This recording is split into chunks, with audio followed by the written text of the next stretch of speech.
자, 오늘은 미국 박사의 역할이라는 주제로 얘기해 보도록 하겠습니다. 미국의 실리콘밸리나 미국의 주요 연구소, 국립연구소, 미국의 교수 이 정도 되면요, 사실은 기술로서 전 세계를 지배하고 있는 거예요. 지배한다 라는 말이 한국 어감으로 좀 안 좋게 느껴지겠지만, 실질적으로 미국 사람들이 지배한다라는 말을 쓸 때, 한국말로 지배한다 하면 뭔가 무슨 총독부처럼 힘과 권력으로 강압적으로 지배한다는 느낌이 들겠지만, 미국 사람들이 이럴 때 쓰는 표현은 거번이라는 단어를 써요. 거버먼트 할 때 거번 아시겠죠? 그래서 거버닝 스트럭처를 가지고 있는 거예요. 그래서 미국 사람들이 전 세계 모든 나라들을 다 파악하고 있어요. 그래서 예를 들면 컴퓨터를 만들 때 원자재가 될 수 있는 실리콘이라든가 그런 PCB에 들어가는 그런 소재라든가 댐납 이런 거는 일본산이 세계에서 가장 순도가 높고 가장 잘 만든다는 걸 알고 있어요. 그래서 이런 소재들을 일본에서 사옵니다. 그리고 그거를 이제 손이 빠르고 야근을 잘하고 열심히 일하는 사람들이 대만 사람들이랑 한국 사람들이란 걸 알고 있어요. 그래서 일본 사람들한테 그거를 대만으로 보내, 한국으로 보내, 이렇게 한단 말이에요. 그래서 한국에서 열심히 조립하도록 시킵니다. 조립할 때 조립하는 로봇 같은 게 필요할 거 아니에요. 조립하는 로봇 혹은 장비, 그런 거 중에 좀 저가 같은 경우는 일본산이 가성비가 좋아요. 그래서 일본 사람들한테 로봇을 납품해 라고 지시를 하는 거예요. 그리고 좀 고가의 생산 장비는 미제가 되게 좋아요. 미제나 혹은 유럽산, 그런 거를 또 보내라고 지시를 하는 거예요. 그리고 당연히 그렇게 하고 돈을 다 주겠죠. 돈을 다 준단 말이에요. 아시겠죠? 그리고 그 결제는 항상 달러로 합니다. 달러 패권. 자, 달러 패권. 그래서 기축통화라고 할 수 있는 미국이 그냥 돈 찍어내는 프린터가 있죠. 그걸로 막 찍어가지고 주는 거예요. 결국 미국이 G1 국가로서 넘버원 패권을 가지고 있기 때문에 미국은 그거를 바탕으로 전 세계를 거버닝하고 있는 거예요. 이런 구조예요. 이거를 이해하셔야 돼요. 그래서 돈 필요하면 언제든 달러 찍어가지고 전 세계에 뿌릴 수 있어요. 하지만 너무 많이 뿌리면 이제 전 세계 경제가 폭삭 변하기 때문에 이제 적당히 일종의 치고 빠지기를 잘하면서 적당히 천천히 풀고 그렇게 하는 거죠. 그렇게 하는 거예요. 그래서 미국이 그래서 전 세계를 거버닝 하고 있는 거예요. 아시겠죠? 이 거번. 아시겠죠? 그래서 미국 박사의 역할은 이 전 세계 이공계한테 당신네 국가는 뭘 하고, 당신네 국가를 뭘 하고, 당신네 국가는 뭘 하고, 요거를 총괄 지휘하는 역할을 하는 거예요. 그러니까 실질적으로 미국에서 이공계 박사를 따고 연구를 한다는 거는 실질적으로 내가 뭔가를 막 하는 게 아니에요. 그게 아니라 전 세계 사람들한테 이제 주로 이메일을 보내죠. 이메일을 보내가지고 요거 해주세요, 요거 해주세요, 이렇게 지시를 하는 거예요. 그렇기 때문에 미국 박사라는 거는 전 세계인의 멘토이면서 브레인 역할을 하는 거예요. 그러니까 예를 들어 볼게요. 님이 어떤 실험을 해야 돼요. 예를 들면 마이너스 55도에 아주 추운 온도죠. 마이너스 55도면 어떤 샘플을 집어넣어야 돼요. 그 다음에 그걸 딱 빼가지고 이번에는 125도, 굉장히 뜨거운 온도죠. 물이 100도에서 끓으니까 125도에 푹 또 담가요. 그 다음에 다시 이거를 마이너스 55도에 또 담가요. 또 꺼내 125도에도 담궈. 자, 이걸 하는 이유가 뭔가요? 마이너스 55도라는 극한의 추운 온도에 한번 담가보고 꺼내가지고 이번에는 섭씨 125도라는 굉장히 뜨거운 온도에 한번 담가보고 반복적으로 하는 이유는 이게 얼마나 튼튼한 그 reliability, 즉 신뢰성이 있는 고품질의 제품인지를 확인하려고 하는 거예요. 그거를 한 2,000번 한다고 쳐봐. 2,000번. 자, 그거를 미국 박사가 직접 하진 않는다는 거예요. 그거를 해줄 때 좀 싸게 해줄 수 있는 국가가 있단 말이에요. 그러면 그 국가에다가 딜을 하는 거예요. 아, 우리 이거 마이너스 55도에서 125도에다 넣었다 뺐다 하는 거를 2,000번 해야 되는데 이거 2,000번 해줄 때마다 너네 얼마니? 물어보는 거예요. 그러면 뭐 대만 애들은 얼마, 한국 애들은 얼마, 뭐 이렇게 막 하겠죠. 그 뭐 중국은 얼마, 동남아시아는 얼마, 각각 가격이 있을 거란 말이에요. 그 가격 중에서 제일 싸게 빨리 해줄 수 있는 데는 고른 다음에 그 장비까지 다 살 돈 줘가지고 세팅해 놓는 거예요. 그렇게 한 다음에 이제 그걸 대신 해주는 데를 이제 계속 이제 이용하는 거죠. 단순히 2,000번이 아니라 계속 하다 보면 이런 실험 되게 많이 해요. 뭐 몇만 번 할 때도 있고 여러 가지 수십 개의 실험을 하청을 하는 거예요. 그러면 자, 미국 사람들 입장에서는 실질적으로 마이너스 55도에 125도에 넣다 뺐다를 할 필요가 없는 거예요. 결과만 보면 돼요. 그래서 이 실험을 왜 하는가? 극한의 추운 온도에서의 수축되고 그리고 뜨거운 온도에서 팽창되는 거를 반복적으로 보려고 그러는 거잖아요. 그렇죠? 그래서 그 재료의 강도가 얼마나 높은지 보려고 하는 거잖아요. 그러니까 결국에 다 된 다음에 종이 쪼가리 한 장만 보면 돼요. 그래서 2,000번을 해가지고 뭐 2,000번을 했고 이 샘플을 1,000개를 집어넣는데 몇 개가 살아남았고 몇 개가 깨졌는지, 깨졌으면은 왜 깨졌는지 그 깨진 부위를 현미경으로 사진 찍어가지고 레포트에 첨부해 주세요라고 의뢰를 하면 되는 거예요. 결국에 미국 사람들이 하는 거는 뭔가 막 노동집약적으로 뭔가 하는 게 아니에요. 그 브레인이에요. 그 실험을 왜 하고 내가 뭘 보려고 하는 건지. 자, 이번에는 이런 거 말고 이번에는 뭐 재료가 녹이 쓰는지 안 쓰는지를 실험한다고 쳐봐요. 마찬가지예요. 녹이 잘 쓰는 그런 뭐 예를 들면 소금물 같은 데다가 소재를 담가 놓고 약간 끓여가지고 몇 시간 동안 실험하는 거야. 뭐 이게 뭐 200시간일 수도 있고 300시간일 수도 있고.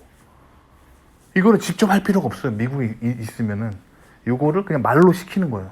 자, 이번에는 샘플 끝났으면 이번엔 또 녹이 어떻게 또 빨리 쓰는지 테스트할 건데 이거를 누가 제일 싸요 하고 또 막 물어봐요. 그럼 전 세계에서 제일 싸게 해준다는 데가 나타날 거잖아요. 그걸로 보내요. 비행기를 보내버려. 소포를. 걔네들한테 하는 법을 다 알려주는 거예요.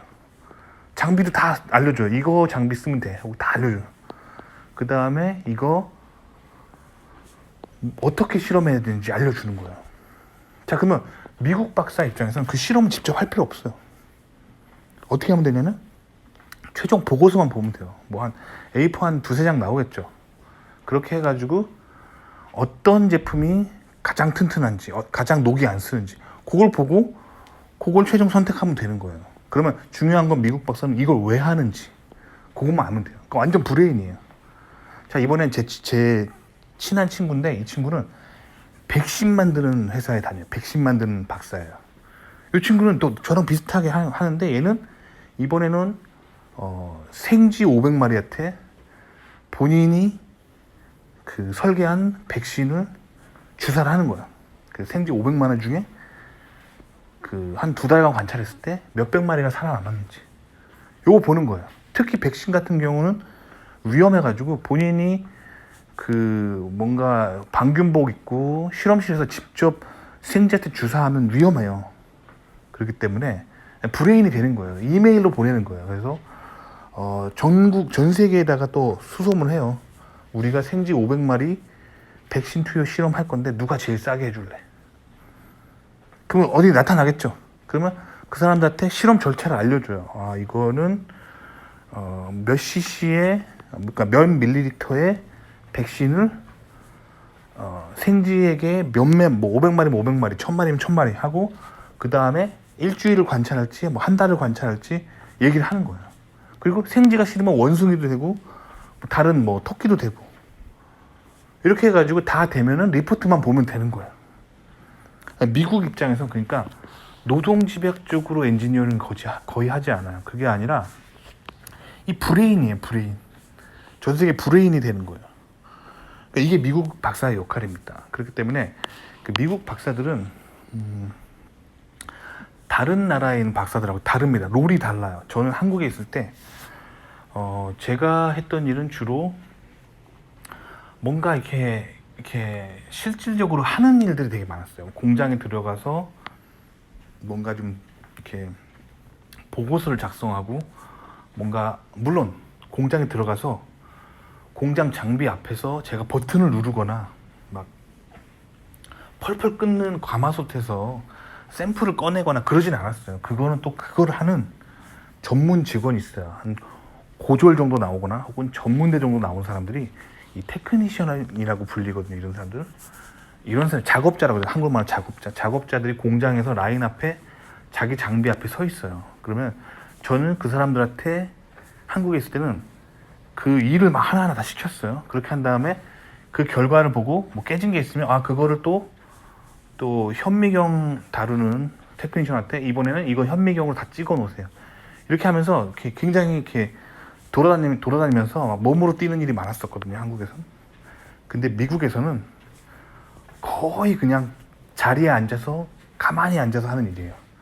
노트북 하나만 가지고 전 세계에다가 지시하는 일이에요. 그리고 회사를 꼭 안 나와도 됩니다. 노트북으로 다 할 수 있는 일이기 때문에 집에서 해도 됩니다. 근데 제가 집에서 하잖아요. 그러면 보통은 잡니다. 보통은 자요. 점심 먹고 보통 이게 졸아가지고 그냥 어느 날 깨보면 이런 적도 있어요. 점심 먹고 살짝 졸려가지고 제 방에 침대에 살짝 누웠는데 깨보니까 저녁인 거 한 밤 11시. 뭐지? 하고 또 잔 적이 있어요. 그러니까 제가 그럴까봐 회사는 갑니다. 회사에 가서 그 옷을 입고 집에 있으면 잠옷 입고 있잖아요. 그리고 침대에 누워 있으니까 쉽게 잠이 듭니다. 집에서 일하면 더 열심히 일한다는 사람 다 뻥이에요. 회사에 나가야 됩니다. 그래서 회사에 안 나가도 되지만 굳이 제가 아침에 머리를 감고 면도를 하고 세수를 하고 옷을 갈아입고 회사에 차를 타고 가는 이유는 회사에 가면은 정신이 좀 더 말짱해져요. 그래서 회사에서는 그래도 졸진 않는다는 거죠. 그 회사에 앉아가지고 제 노트북 맨날 들고 다니는 회사 노트북으로 켜가지고 이메일 보내요. 전 세계한테 맨날 하는 게 이거예요. 내가 이런 실험을 할 건데 일본 얼마? 실험할 건당 얼마? 대만 얼마? 한국 얼마? 동남아 얼마? 싱가포르 얼마? 중국 얼마? 계속 비교해요. 계속 비교한 다음에 제일 싸게 빨리 해주는 사람 당첨입니다. 그래가지고 그 사람들한테 실험 방법을 막 다 알려줘요. 요렇게 실험하고 내가 요렇게 실험되고 어떤 장비를 써가지고 하고 샘플 몇 개 해가지고 최종 보고서 그러면 이메일로 딱 보내줍니다. 그 사람들이. 그때 되면 그거 보고 제가 결정하는 거야. 이거는 실험 성공, 이건 실험 실패. 그러니까 약간 이게 지도교수 같은 거예요. 지도교수도 봐봐요. 대학원의 지도교수가 직접 막 코딩하고 앉아있지 않잖아요. 박사과정 막 시키잖아요. 그렇죠? 그러니까 미국에서 엔지니어로 산다는 거는 이런 거예요. 미국 박사는 이렇게 사는 거예요. 그래서 실질적으로 뭔가 막 노동을 하지 않아요. 그러니까 여러분들이 미국 진출을 하려면 어떤 사람이 돼야 되냐면 이 머리 꼭대기에 앉아가지고 다른 사람이 뭘 할지 지시할 수 있는 사람이 돼야 돼요. 마치 엔지니어링 회사의 연구소장이나 엔지니어링 회사의 사장님들이 하는 일들을 미국에서는 보통 과장만 되면 과장이 뭡니까? 대리 말년만 되면 합니다. 이런 일들이 거의 대부분이에요.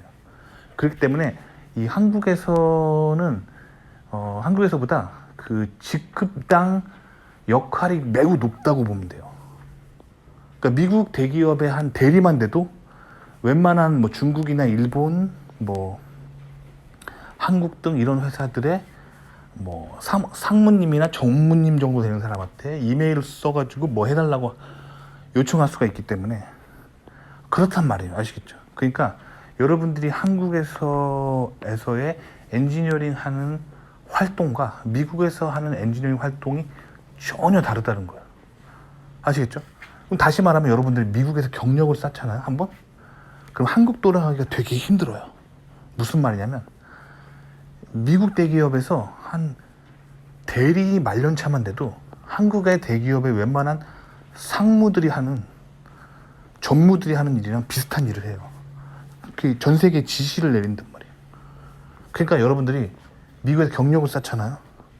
그러면 갈 데가 없어요. 그러니까 미국에서 경력 쌓고 한국 돌아간다는 거는 여러분들이 미국에서 일을 안 해봤으니까 그런 소리 하는 거야. 미국에서 한번 일하면은 이게 완전 브레인 중에 브레인이 돼가지고 웬만한 한국 회사의 연구소장이나 그 임원들이 하는 일을 미국에서는 대리 말년부터 한다고 보시면 돼요. 그렇기 때문에 미국에서 한번 경력을 쌓으면 한국 가기가 점점 힘들어져요.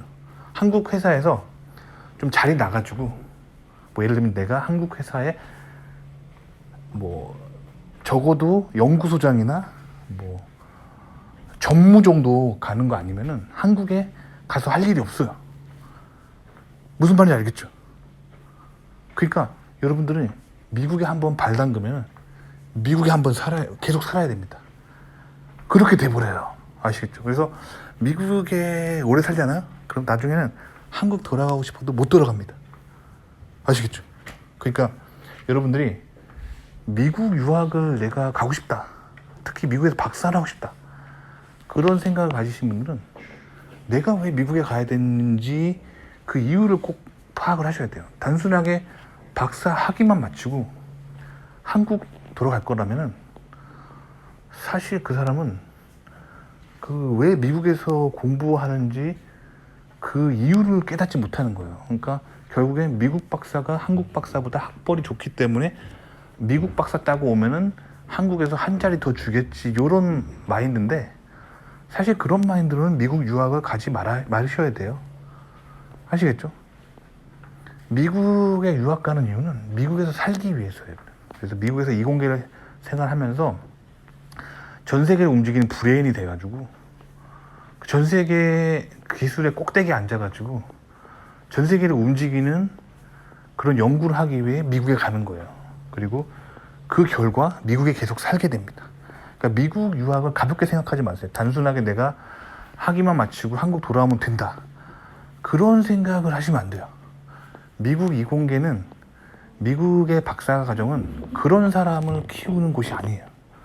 그게 아니라 전 세계를 움직이는 핵심 브레인을 키우는 곳이 미국 박사라는 거야.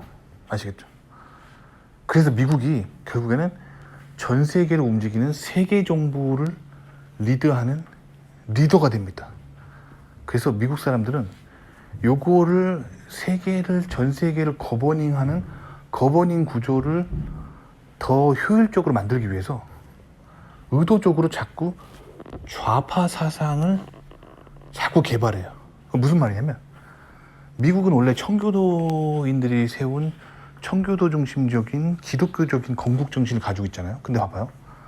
내가 오직 예수 그리스도만을 믿어야 복음을 이해한 것이며 오직 예수 그리스도만이 구원입니다. 이렇게 얘기하면 어떻게 될까요? 일본 엔지니어들이 싫어하겠죠. 일본 사람들은 신토를 믿어요. 한국 사람들이 싫어하겠죠. 한국 사람들은 유교를 믿어요. 인도 사람들이 싫어하겠죠. 인도 사람들은 힌두교를 믿어요. 중동 사람들이 싫어하겠죠. 중동 사람들은 이슬람을 믿죠. 또 아프리카는 아프리카 토속 종교가 있겠죠. 유럽은 가톨릭이죠. 뭐 그렇단 말이에요. 그렇기 때문에 이 전 세계 모든 사람들을 하나로 통합하고 전 세계를 효율적으로 움직이려면 이 가치 체계를 두리뭉실하게 해서 모든 문화는 다 옳다. 모든 종교는 옳고 모든 민족과 모든 인종은 옳다라는 이렇게 가치 체계를 막 만든 다음에 그거를 전 세계에 이렇게 살살 퍼뜨려요. 이게 미국 좌파가 하는 일입니다. 그래서 미국 좌파는 세계 정부를 완성하는 그런 역할을 하고 있어요. 아시겠죠? 그래서 미국에서 이렇게 전 세계를 리드하는 테크놀로지 업계에 있다 보면은 의도치 않게, 나는 정치에 관심이 없다라고 하더라도 의도치 않게 좌파의 리더가 됩니다. 좌파의 리더가 돼요. 그래서 이런 것들이 있다는 거예요. 이 분위기가 좀 이렇다는 거예요. 아시겠죠? 그래서 그 미국에서는 이런 좌파 사상을 미국의 이익을 위해서 자꾸 만들어낸다는 거죠. 그러면 어떻게 되냐면 전 세계의 좌파의 팔로워들, 전 세계의 그 미국이 만들어내는 좌파 사상에 빠지는 사람은 어떻게 되냐면 점점 더 미국에 코가 끼는 거야. 점점 더 미국에 뿅 가가지고 코가 끼면서 미국이 시키는 일을 순종적으로 하게 하는 사람이 되어 간다는 거예요. 아시겠죠? 그럼 어떻게 보면 이거 윤리적으로 보면 나쁜 거잖아요. 나쁜 거잖아요. 그죠? 미국의 이익을 위해서 전 세계를 어떻게 보면 약간 설득시키고 그게 약간 좀 그렇게 하는 거잖아요. 그렇죠? 근데 미국 사람들은 이게 나쁘다는 걸 알아요. 그래서 미국 사람들이 좌파 진보가 나쁘다는 걸 알고 있습니다. 그래서 좌파 진보는 악한 일이라는 걸 알고 있어요.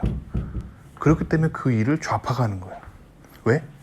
보수 우파는 성경적으로 사는 사람입니다. 미국에서 성경 말씀대로 성경적인 가치관을 지키면서 사는 거기 때문에 사실 보수 우파는 성경을 읽는 사람들이라면 이렇게 하면 안 되죠. 예수님 외에도 다 구원이 있어 이렇게 말하면 안 되잖아요. 우파 보수는 예수님만이 구원이고 복음을 전하는 것이 이제 보수 우파 정신이기 때문에 요거 차이를 정확하게 아셔야 돼요. 아시겠죠? 그래서 그 미국의 테크 업계가 세계 정부를 완성하는 그런 롤을 가지고 있고 그래서 미국의 테크 업계가 좌파 진보다. 아시겠죠? 하지만 저는 좌파 진보가 아닙니다. 제가 있는 업계가 좌파 진보라 하더라도 저는 좌파 진보가 아니에요. 저는 보수 우파적으로 살고 성경을 읽으면서 하나님 말씀대로 살려고 노력합니다. 자, 그럼 저는 어떻게 될까요? 결국에는 저는 제 연구를 하지만 저는 전 세계를 좌파에 빠뜨리는 연구를 하지 않아요. 저는 제가 생각했을 때 윤리적 도덕적으로 옳다고 하는 범위 내에서의 어떤 건전한 기술을 연구하게 되는 거죠. 그래서 미국의 여러분들이 테크 업계에서 일할 때는 내가 지금 어디에 있는지를 잘 보셔야 돼. 내가 지금 좌파에 있는지 우파에 있는지. 그러니까 제가 여러분들한테 계속 요즘 이렇게 좌파 우파 얘기를 하는 거예요. 정치에 저는 관심이 없음에도 불구하고 이거 굉장히 중요한 걸 알기 때문에 이 얘기를 하는 거예요. 왜냐면 제가 개신교인이기 때문입니다. 나 돈 벌자고 다른 사람을 혼란에 빠뜨리고 다른 사람을 속이고 다른 사람을 혼미하게 만들고 싶지 않기 때문이에요. 아시겠죠? 도움이 되셨기를.